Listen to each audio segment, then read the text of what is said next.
Hello students, आज मैं एक नए टॉपिक के साथ और आज हम डिस्कस करेंगे कोचीज रेसिड्यूज थ्योरम। इससे पहले मैं आपको एनालिटिक फंक्शन के बारे में बता चुका हूँ, मिलने थॉमसन मेथड के बारे में बता चुका हूँ, बाइलिनियर ट्रांसफॉर्मेशंस बता चुका हूँ, कॉम्प्लेक्स इंटीग्रेशन में आपके साथ डिस्कस कर चुका हूँ। उसके बाद मैंने कोचीज थ्योरम और कोचीज इंटीग्रल फार्मूला आपके सामने डिस्कस किया था।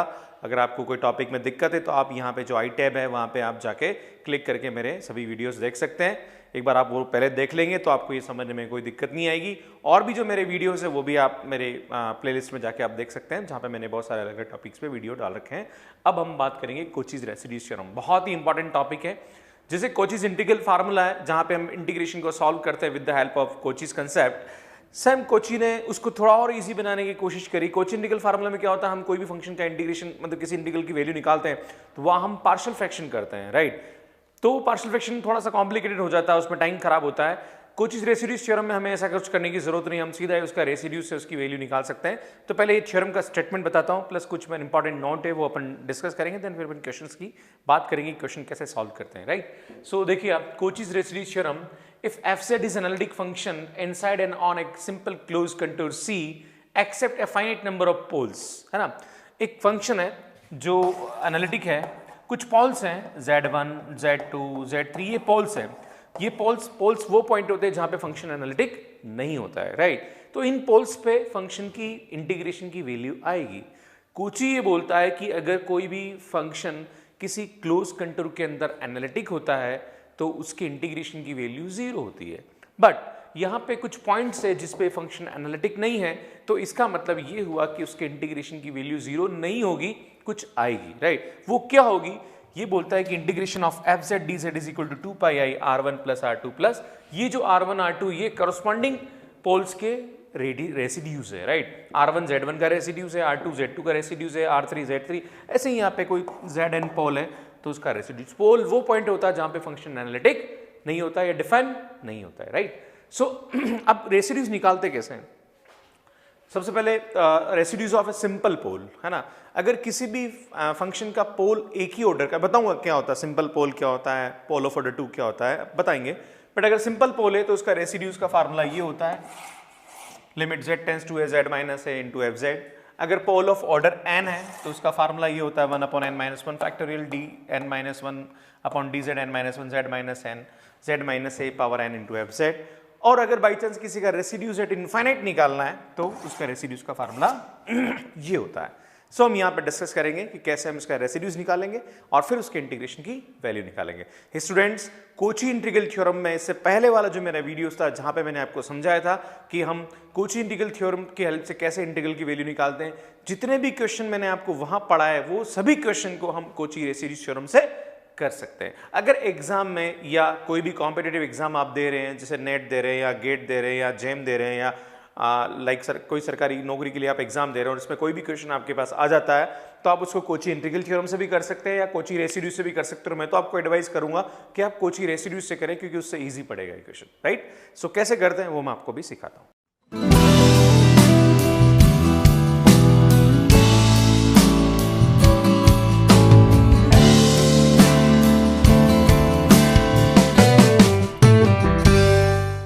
सो हम यहाँ पे कुछ क्वेश्चन सॉल्व करेंगे कैसे कोचीज रेसिड्यूज थ्योरम को हम अप्लाई करते हैं। सो देखिए आप क्या करेंगे, find the order of each pole of residues of it 1 minus 2z upon z into z minus 1 into z minus 2। एक बात बता दूं मैं आपको, या तो एग्जाम में ऐसे क्वेश्चन इंटीग्रेशन लगा हुआ होगा तो हम कोचीज रेसिड्यूज थ्योरम लगाएंगे, पर यह इंटीग्रेशन नहीं लगा रखा है, यह बोल रहा है खाली रेसिड्यूज निकालो, तो हम R1 R2 R3 वो रेसिड्यूज निकाल लेंगे और आंसर आ जाएगा, राइट। सो यह देखिए अब सबसे पहले हम निकालेंगे पोल, है ना। सो ये जो इसका डिनोमिनेटर है इसको आप 0 के बराबर पुट कर दीजिए। जैसे 0 के बराबर पुट करोगे तो यहाँ z is equal to 0, z is equal to 1 and z is equal to 3 values आई, है ना। और तीनों एक एक बार ही आ रही है, मतलब कोई जो वैल्यू है वो रिपीट नहीं कर रही है। So z is equal to 0 and z is equal to 1 and z is equal to 2 are simple pole. By chance कभी ऐसा होता है कि मैं यहाँ पे स्क्वायर कर देता, बाई चांस यहाँ पे क्या कर देता, मैं स्क्वायर कर देता, तो यहाँ पे मेरे पास जो वैल्यू आती है वो कितनी आती, 1 आती है, और फिर क्या आती, z इज इक्वल टू 2 आती। तो ये जो 1 1 है ये पोल ऑफ ऑर्डर 2 होता। This is not simple pole because 2 बार आ रहा है, राइट। अगर एक बार आ रहा है तो उसको क्या बोलेंगे हम, सिंपल पोल बोलेंगे। खैर अभी यहाँ पे क्या आ रहा है, एक ही आ रहा है, तो अपने को लोड लेने की जरूरत नहीं है ना। So all are simple, all are simple pole है ना। So z is equal to 0, z is equal to 1 and z is equal to 2 are simple pole, right. Now अब 3 पोल है तो उसके करस्पॉन्डिंग 3 रेसिड्यूज आएंगे। पहले को नाम देता हूं मैं R1, दूसरे को नाम देता हूं मैं R2, तीसरे को नाम देता हूं मैं R3, राइट। सो R1 कैसे निकालेंगे, ध्यान दीजिए, 0 के करस्पॉन्डिंग निकाल रहा हूं, तो यहां लिखेंगे limit z tends to 0, right. फिर इस 0 को इधर लाओ तो z माइनस 0 हो जाएगा, है ना, इंटू fz, है ना। fz कितना है, 1 minus 2z into z minus 1 z minus 2। बोलो सही है कि नहीं, है ना। फार्मूला क्या था, याद है आपको, है ना, limit z tends to a z minus a into fz था, है ना। तो यहाँ a की जगह क्या 0 है और fz हमारा क्या है, इक्वेशन, राइट। सो ये z से ये z कैंसिल, और जहां पे z है वहां क्या रखेंगे आप, 0 रखा तो ये बचा 1, और ये दोनों 0 रखेंगे तो यहाँ बचेगा 1/2। So this is a pole, this is the value of this is the residues of this z is equal to 0। Now limit z tends to 1, है ना, इसकी बात करते हैं। 1 की तो ये 1 इधर लाएंगे तो ये आएगा z माइनस 1 इंटू fz। सो z into z minus 1 z minus 2, ये z माइनस 1 से z माइनस 1 क्या हो गया, कैंसिल, और बाकी जहां z है वहां कितना रखेंगे 1, तो ये आएगा 1 minus 2 1 into 1 minus 2, so that is equal to 1। Now हम R3 निकालेंगे। So limit z tends to 2 क्या आएगा, यहाँ पे देखिए आप, ये आएगा z minus 2 into z minus 2 z into z minus 1 z minus 2। सो ये z माइनस 2 से ये z माइनस 2 कैंसिल, यहाँ 2 रखेंगे, oh sorry this is 1 minus 2z। सो यहाँ z की जगह 2 रखेंगे तो कितना आएगा, 1 minus 4 2 into 2 minus 1, so this is minus 3 upon 2। सो इस तरह से हम इसके क्या निकालते हैं, हम रेसिड्यूज निकालते हैं। नाउ अब हम इस क्वेश्चन को डिस्कस करेंगे कैसे यहाँ पे हम इसके पोल्स मतलब रेसिड्यूज निकालेंगे। तो आप देखिए सबसे पहले हम क्या करेंगे, इसके डिनोमिनेटर को आप 0 रख दीजिए, तो z प्लस 1 का whole square into z square plus 4। तो यहाँ से z की वैल्यू एक तो आ रही है -1, फिर एक आ रही है 2 आयोटा एंड एक आ रही है -2 आयोटा, राइट, है ना। वो -4 अंडर लेंगे तो प्लस -2 आयोटा आएगा, right. So z is equal to -1 and -1 are pole of order 2 and z is equal to 2 iota and -2 iota are simple pole। ये एक ही बार आ रहा है इसलिए इसको हम क्या बोलेंगे, सिंपल पोल बोलेंगे, और वो 2 बार रिपीट हो रहा है इसलिए इसको बोलेंगे हम पोल ऑफ ऑर्डर 2। अब सबसे पहले इसका रेसिड्यूज निकला, या ध्यान रखिए कि पोल कितनी भी बार रिपीट हो रहा है, उसे 2 बार आ रहा है 3 बार, पर रेसिड्यूज का एक ही निकलेगा, है ना। तो हम इसका रेसिड्यूज निकालेंगे, तो सबसे पहले हम R1 निकालेंगे। R1 किसका निकलेगा, इस -1 का निकलेगा, राइट। सो -1 का निकलेगा तो हम कैसे निकालेंगे, ध्यान दीजिए, limit z tends to -1। Now यहां देखिए ये 2 बार आ रहा है इसलिए एक बार डिफरेंशिएशन होगा और 1/1 फैक्टोरियल आएगा, राइट। नाउ इसको हम लिखेंगे z प्लस 1 का होल स्क्वायर इंटू fz। आपको मैंने फार्मूला सिखाया था, जब 3 नोट स्टार्ट में बताते हैं उस नोट को आप ध्यान रखेंगे तो आपको समझ में आएगा। ये 2 है तो एक बार डिफरेंशिएशन होगा, 1/1 फैक्टोरियल आएगा। 3 होगा तो 2 बार डिफरेंशिएशन होगा, 1/2 फैक्टोरियल आएगा। 4 होगा तो 4 आएगा या 3 आएगा या 1/3 फैक्टोरियल होगा, ये ध्यान रखिए आप, ठीक है। नाउ क्या आएगा देखिए आप, fz की वैल्यू कितनी रखेंगे, ये fz की वैल्यू रखी दीजिए यहाँ पे, तो ये आएगा z square -2z z plus 1 का whole square into z square plus 4, ये टर्म से ये टर्म कैंसिल, और नाउ इसका डिफरेंशिएशन करेंगे तो डिफरेंशिएशन u अपॉन v से होता है। So limit z tends to -1, z square plus 4 को छोड़ा, इसका डिफरेंशिएशन करेंगे तो ये आएगा 2z minus 2 minus Z square minus 2z को छोड़ा, इसका डिफरेंशिएशन करेंगे तो 2z upon Z square plus 4 का होल स्क्वायर। नाउ जहां पर भी z है वहां -1 रख दीजिए, -1 रखेंगे तो ये आएगा 1 प्लस 4, -1 रखेंगे तो -2 माइनस का 4 माइनस यहाँ 1 रखेंगे तो 1 और ये आएगा +2, दिस इज -2 डिवाइडेड बाय ये आएगा 1 तो 5 हो जाएगा, दैट इज 25। ना इसको सॉल्व करेंगे आप तो कितना आएगा 5 -20 है ना, -20 प्लस ये कितना आएगा 3 2 6 upon 25। So the value of this is minus का 14 अपॉन 25। नाउ अब हम इसका R2 निकालेंगे। R2 क्या होगा, limit z tends to 2 iota, है ना, हम 2 आयोटा करस्पॉन्डिंग निकाल रहे हैं ना, तो यहाँ लिखेंगे हम z minus 2 iota into F Z, ये एफ जेड हमारा, तो रखेंगे इसको, तो ये आएगा z square upon 2z upon कितना आएगा, यहाँ ध्यान दीजिए, z प्लस 1 का होल स्क्वायर इंटू ये z स्क्वायर प्लस 4 को मैं लिख सकता हूँ z plus 2 iota into z minus 2 iota, ये टर्म्स कैंसिल। नाउ जहाँ पर भी z है वहाँ 2 आयोटा रख दीजिए आप, तो 2 आयोटा रखेंगे तो 4 iota square that is minus 4, और यहाँ 2 आयोटा रखेंगे तो ये आएगा आपके पास माइनस का 4 आयोटा अपॉन यहाँ 2 आयोटा रखेंगे तो ये आएगा 2 आयोटा प्लस 1 का होल स्क्वायर, और यहाँ 2 आयोटा रखेंगे तो ये कितना आएगा आपके पास 4 आयोटा। इसी टाइप से नेक्स्ट हम अगली वैल्यू निकालेंगे R3। R3 क्या होगा, limit z tends to minus 2 iota, है ना, वही आएगा यहाँ पे z प्लस 2 आयोटा इंटू यहाँ आएगा z square minus 2z upon z plus 1 का whole square into z plus 2 iota into z minus 2 iota, ये से ये टर्म कैंसिल, और यहाँ वैल्यू रखेंगे तो ये की ही वैल्यू आएगी, बस जहाँ पे है वहाँ पे प्लस आयोटा की जगह माइनस आयोटा आ जाएगा, तो ये आएगा माइनस 2 आयोटा प्लस 1 का होल स्क्वायर माइनस का 4 आयोटा, और इसको हम सिंप्लीफाई करके वैल्यू निकाल देंगे। सो इस तरह से हम रेसिड्यूज की वैल्यू निकालते हैं। अब बात आती है कि कैसे हम इंटीग्रेशन को सॉल्व करते हैं। फॉर एग्जांपल अगर आपके पास ये क्वेश्चन ऐसे आ जाता, कैसे आ जाता कि find the value of, find the order of each pole of and residues of it, तो आप यहाँ लिखिए find the order of each pole and evaluate and solve, है ना, आप इसको सॉल्व करना है ना, यहाँ से लिख दीजिए, ये dz लिख दीजिए, और यहाँ लिख दीजिए mod z is equal to 1.5। बाई चांस एग्जाम में ये क्वेश्चन आ जाता आपके पास, है ना, कि आपको इसका पोल निकालना, तो स्टूडेंट्स यहाँ तक तो हम वही सेम करते, ये R1 R2 R3 निकालते, पर एक बात ध्यान देने की जरूरत है कि इसका जो ये पोल है z इज इक्वल टू 2, ये इट्स 1.5 की क्या कर रहा है, आउटसाइड लाई कर रहा है। आप कोची थ्योरम को देखेंगे, कोची रेसिड्यू थ्योरम ये बोलती है कि जो भी पोल है वो कंटूर के अंदर लाई करना चाहिए, पर ये जो z इज इक्वल टू 2 है ये 1.5 सर्कल से क्या कर रहा है, आउटसाइड लाई कर रहा है। स्टूडेंट मैं आपको बता दूं ये कंसेप्ट में इससे पहले वाले वीडियो में कोची इंटीग्रल थ्योरम में समझा चुका हूं, सो आप नोटिफिकेशन बेल पे जाके उस वीडियो को एक बार समझ ले कि वहां पे ये कंसेप्ट क्या सिखाया था मैंने। सो 1.5 से ये जो 2 है ये आउटसाइड लाई कर रहा है, इसलिए इसकी जो रेसिड्यूज है उसकी वैल्यू हम यहाँ पे क्या करेंगे, सॉल्व नहीं करेंगे, हम सीधा इसको क्या लिखेंगे, this residue is equal to क्या होगा, 0 होगा, बाकी ये तीनों सेम आएंगे, है ना।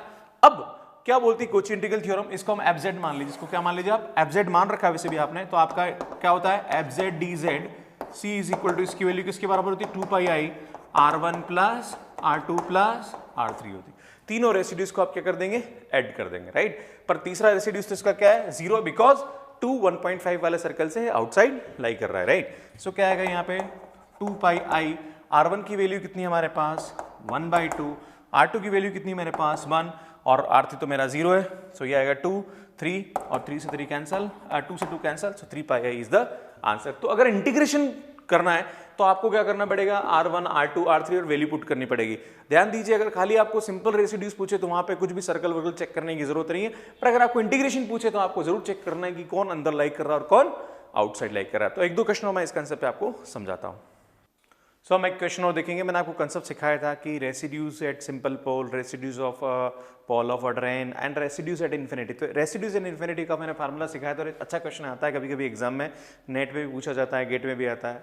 सो कैसे करेंगे, देखो find the residues at infinity, तो यहाँ पे इसका जो फार्मूला होता है वो होता है r is equal to limit z tends to infinitive minus z f z, right. So r is equal to limit z tends to infinitive minus z, और ये एफ जेड करेंगे तो ये हो जाएगा आपके पास z square z minus a z minus b and z minus c, right. Now r is equal to limit z tends to infinity, मैं यहाँ पे माइनस का z क्यूब हो रहा, और यहाँ से z z z कॉमन ले लेता हूँ, तो ये भी z क्यूब हो जाएगा 1 upon a by z, 1 upon b by z and 1 upon c by z, right. Now z tends, ये z क्यूब से ये z क्यूब कैंसल, और z टेंस टू इन्फिनिटी रखेंगे तो ये 0 हो जाएगा, ये 0 हो जाएगा, ये 0 हो जाएगा, तो यहाँ से आपके पास वैल्यू होगी सिर्फ -1। सो इस तरह से इसको हम सॉल्व करते हैं। तो ये कंसेप्ट है इसका ऊपर, और कोई भी क्वेश्चन ऐसा इन्फिनिटी वाला पूछ ले तो आपको इस तरह से सॉल्व करना है, राइट। नाउ नेक्स्ट देखिए आप, ये दो क्वेश्चन और डिस्कस करेंगे हम यहाँ पे। z cos z upon z minus pi by two का होल स्क्वायर, और यहाँ लिखा है z minus one is mod z minus one is equal to 1। तो आप देख रहे हो इसका जो सेंटर है वो 1 है, तो पहले अपन ये सर्कल खींच लेते हैं, और ये इसका सेंटर है, उसकी रेडियस भी 1 है, तो ये जो सर्कल होगा ये इस टाइप का होगा, राइट। और ये सेंटर कितना रखा है इसका 1,0 और ये 2,0 तक, बिकॉज 1 रेडियस इसकी, राइट। और पाई बाई टू का मतलब होता है 3.14 divided by 2, so this is 1 point something आएगा, और 1 पॉइंट समथिंग इसके अंदर ही लाई करेगा, तो ये z is equal to pi by two इसके अंदर ही लाई करेगा, मतलब इसके इंटीग्रेशन की वैल्यू आएगी, राइट। नाउ सबसे पहले हम देखेंगे यहाँ पे z minus pi by two का होल स्क्वायर हम 0 पुट करेंगे, तो z is equal to pi by two pole of order 2 है, राइट। तो इसका एक ही रेसिड्यूज आएगा, और मैं आपको बता दूं इसका जो इंटीग्रेशन आएगा एफ जेड डी जेड, इसकी वैल्यू किसके बराबर आएगी 2 पाई आई इंटू आर, है ना।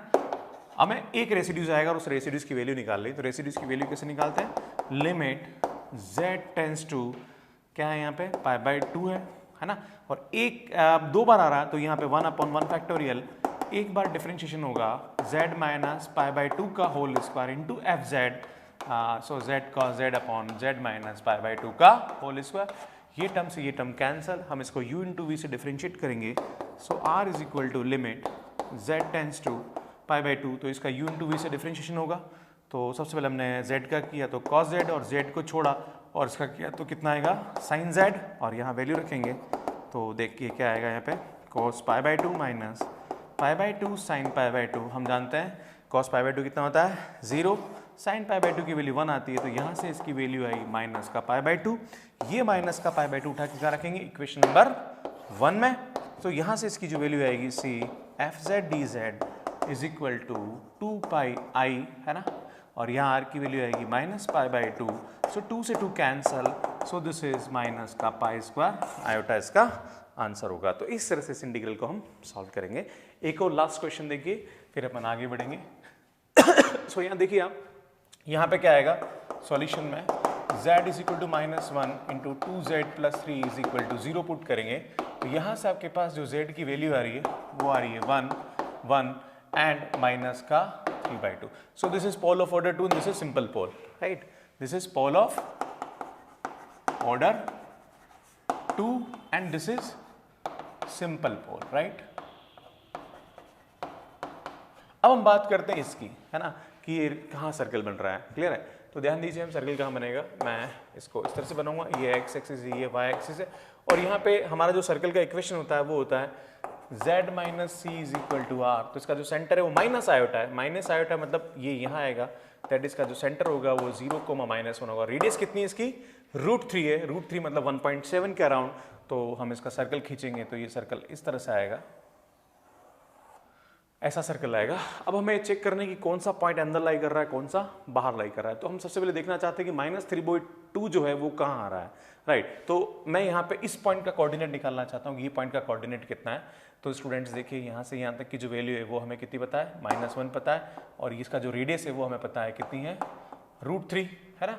तो हम ये वैल्यू निकाल सकते हैं by the help of Pythagoras theorem. So इसकी वैल्यू आएगी √2, है ना, ठीक है।